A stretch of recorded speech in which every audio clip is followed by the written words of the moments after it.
नमस्कार प्यारे साथियों, आपका स्वागत है हमारे यूट्यूब चैनल में। और आप देख रहे हैं डीएलएड फोर्थ सेमेस्टर के लिए हमने आपका मैथ स्टार्ट कर दिया है, जिसमें एक चैप्टर आपका ख़त्म हो चुका है जो करड़ी वाला चैप्टर था।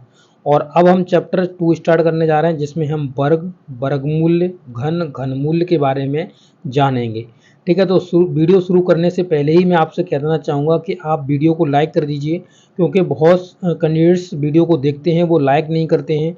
और जब आप लाइक नहीं करते हो तो वीडियो हमारा रीच इस वीडियो की नहीं बढ़ती है, और वीडियोस पर बहुत ही कम व्यू रहकर ही ये वीडियो रुक जाती है। तो हमारा वीडियो बनाने का कोई औचित्य भी यहाँ नहीं निकलता, हम भी डिमोटिवेट हो जाते हैं इस चीज़ से। तो आपसे रिक्वेस्ट है, आप वीडियो को आगे देखें ना देखें, पर इस वीडियो को लाइक ज़रूर कर दीजिए, ताकि आपको इस वीडियो की ज़रूरत है या नहीं है ये मुझको नहीं पता, परंतु जिन लोगों को ज़रूरत है उन तक ये वीडियो पहुँच जाए, यही मेरा उद्देश्य है। यही आपका भी उद्देश्य होना चाहिए। आपका भला हो ना हो, पर दूसरे का भला ज़रूर हो जाना चाहिए। जिसको ज़रूरत है उस पर्सन को ये वीडियो मिल सके। तो इसलिए मेरी आपसे पर्सनली ये रिक्वेस्ट है कि इस वीडियो को ज़रूर लाइक कर दीजिए, चाहे आप वीडियो को आगे देख रहे हों या आपके काम का हो ना हो, परंतु आप इस वीडियो को ज़रूर लाइक कर दीजिए। ठीक है, तो चलिए, जिनके भी काम का ये वीडियो होने वाला है, जो भी डीएलएड फोर्थ सेमेस्टर में हैं और जो तैयारी कर रहे हैं अपने मैथ सब्जेक्ट की, तो उनको मैं आश्वस्त कर देता हूं यहाँ पर कि आपको क्या करना है, वीडियो को पूरा देखना है और अपने दोस्तों के साथ ज़्यादा से ज़्यादा शेयर करना है, उन लोगों को भी जोड़ना है, ताकि हमें यहाँ पे आपसे एक मोटिवेशन मिल पाएगा कि हमें वीडियो जल्दी से जल्दी आपको प्रोवाइड करा देनी है। और आप जिस भी सब्जेक्ट पर कहेंगे उस सब्जेक्ट का मैं ट्राई करूँगा कि आपको उसकी नॉलेज दे पाऊँ। तो चलिए चलते हैं, आज का वीडियो स्टार्ट करते हैं और चैप्टर नंबर 2 आज स्टार्ट होने वाला है। तो वीडियो में अंत तक रहिएगा, मैं आपको पूरी इन्फॉर्मेशन दूंगा और अच्छे से आपको इसके जो कॉन्सेप्ट है वो क्लियर कराऊंगा। तो चलिए चलते हैं, वीडियो को स्टार्ट करते हैं।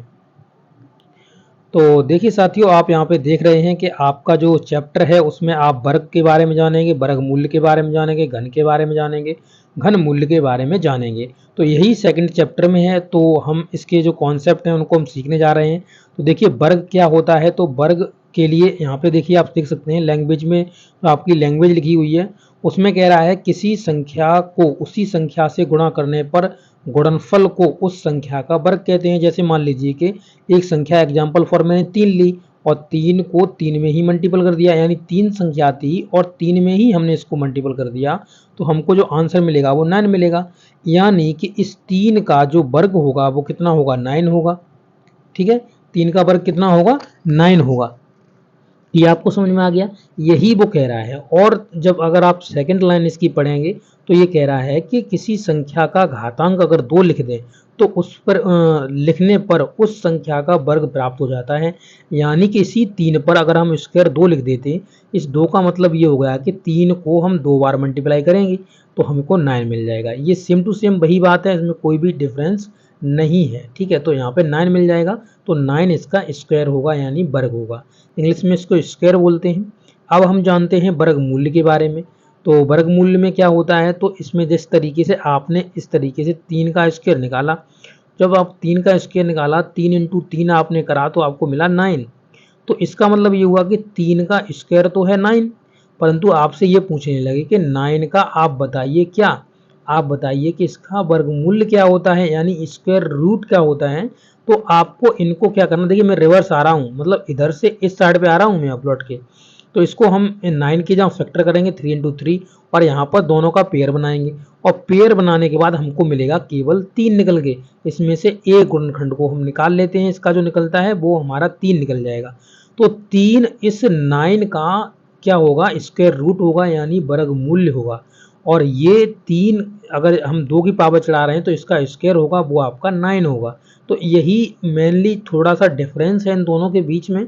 तो इस तरीके, जैसे मान लीजिए कि आप 4 का स्क्वायर निकालने जा रहे हैं, तो 4 इंटू 4 करेंगे तो आपको कितना मिलेगा, 9 मिलेगा, वो सॉरी यहाँ 16 मिलेगा आपको।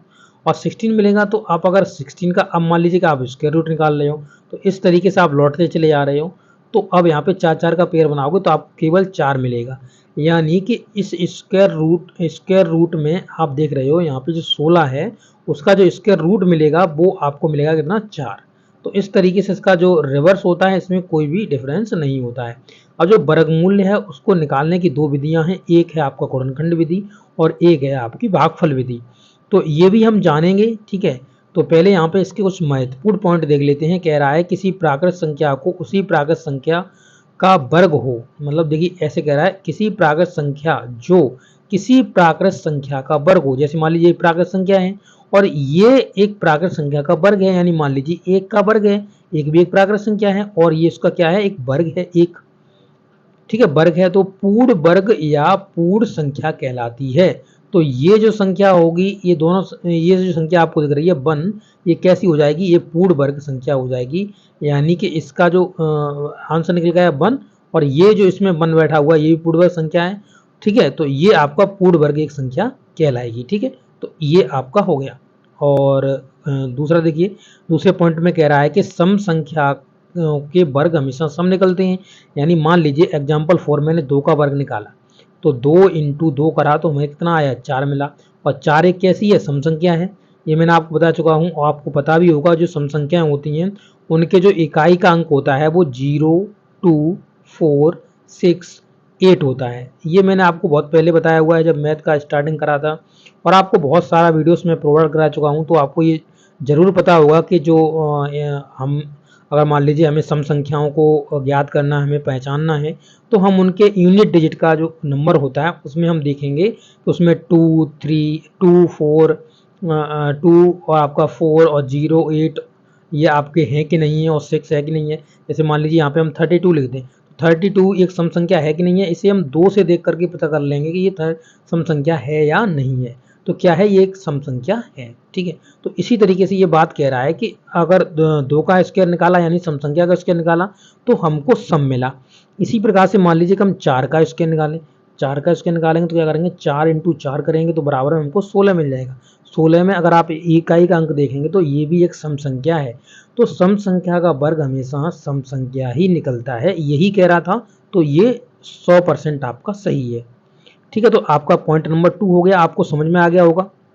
अब पॉइंट नंबर 3 देखिए, कह रहा है विषम संख्या का जो वर्ग निकलता है वो सदैव विषम निकलता है। तो देख लेते हैं, जैसे एक विषम संख्या है तो एक का मल्टीपल करें तो हमको 1 मिल जाएगा। अब 3 का हम स्क्वायर करके देखते हैं तो 3 इंटू में 3 बराबर हमको 9 मिल जाएगा। अब देखिए यहाँ पे ये भी विषम संख्या है, ये भी विषम संख्या है, तो भाई सही बात लिखी हुई है उसकी, ठीक है। अब पॉइंट नंबर 4 देखते हैं। तो देखिए पॉइंट नंबर 4 में कह रहा है जिन संख्याओं के इकाई का अंक 2, 3, 7, 8 है कदापि पूर्ण वर्ग नहीं होंगी, परंतु यह भी आवश्यक नहीं है कि जिन संख्याओं के इकाई का अंक 0, 1, 1, 4, 5, 6, 9 है वे अवश्य ही पूर्ण वर्ग संख्याएं होंगी। तो ये इसमें क्या है, देखिए ये जो परंतु यह भी आवश्यक नहीं है कि जिन संख्याओं के इतने अंक होंगे वे आवश्यक रूप से पूर्ण वर्ग होंगी।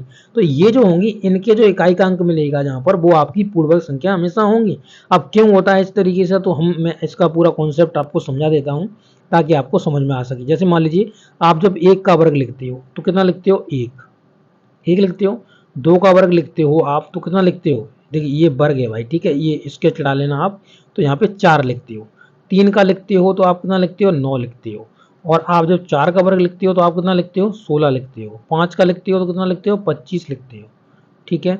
और 6 का लिखते हो तो आप कितना लिखते हो, 36 लिखते हो, 36 लिखते हो, ठीक है। इसी प्रकार से आप 7 का जब वर्ग लिखते हो तो आप कितना 49 लिखते हो। और आप 8 का वर्ग लिखते हो तो आपको 64 होता है।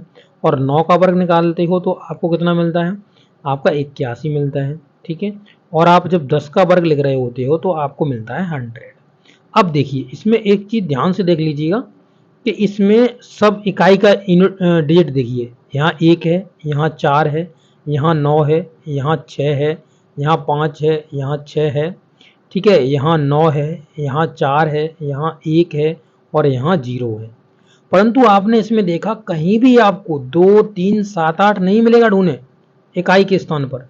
जब नहीं होता है तो इसका मतलब ये हुआ कि कोई भी ऐसी पूर्ण वर्ग संख्या नहीं हो सकती जिसके इकाई का अंक 2, 3, 7, 8 हो, क्योंकि ये आता ही नहीं है किसी पे। देख सकते हो आप 10 तक की फिर यही नंबर रिपीट होते रहते हैं। जब 11 लिखोगे तो आप 1, 1 करोगे, तो 1, 1 करोगे तो फिर इकाई का अंक 1 निकल जाएगा उसमें। तो इसका मतलब ये हुआ, आप इसको इस तरीके से याद कर लो कि पूर्ण वर्ग संख्या कौन सी नहीं होंगी, जिनके लास्ट में इकाई का अंक होगा। मान लो इस तरीके से याद कर लो, 78, 32, 78, 32 याद कर लो। 7832 ऐसे याद कर लो किसी का मोबाइल नंबर है, 7832 7832 7832 इस तरीके से। तो 7832 वाला जो भी होगा वो आपका पूर्ण वर्ग नहीं होगा। ठीक है, तो ये चीज़ आपको समझ में आ जानी चाहिए। आप समझ गए होंगे शायद, आशा करता हूँ मैं। और आपका कोई भी डाउट नहीं होगा, क्योंकि मैं यहाँ पे बहुत डिटेल में आपको समझाने का प्रयास कर रहा हूँ ताकि आपको कोई भी दिक्कत ना हो। अगर मेरा प्रयास आपको अच्छा लगता है, आपको लगता है कि हाँ वास्तविक कोई मेहनत हमसे हमारे लिए कर रहा है, तो आप इस वीडियो को ज़्यादा से ज़्यादा अपने दोस्तों के साथ ज़रूर शेयर करिएगा, उनको भी जोड़िएगा ताकि हमारी मेहनत का फल मिल सके और मैं इस चीज़ से आपके लिए मोटिवेट हो सकूं। तो ये आपको कॉन्सेप्ट क्लियर समझ में आ गया, चौथा नंबर पॉइंट आप समझ गए।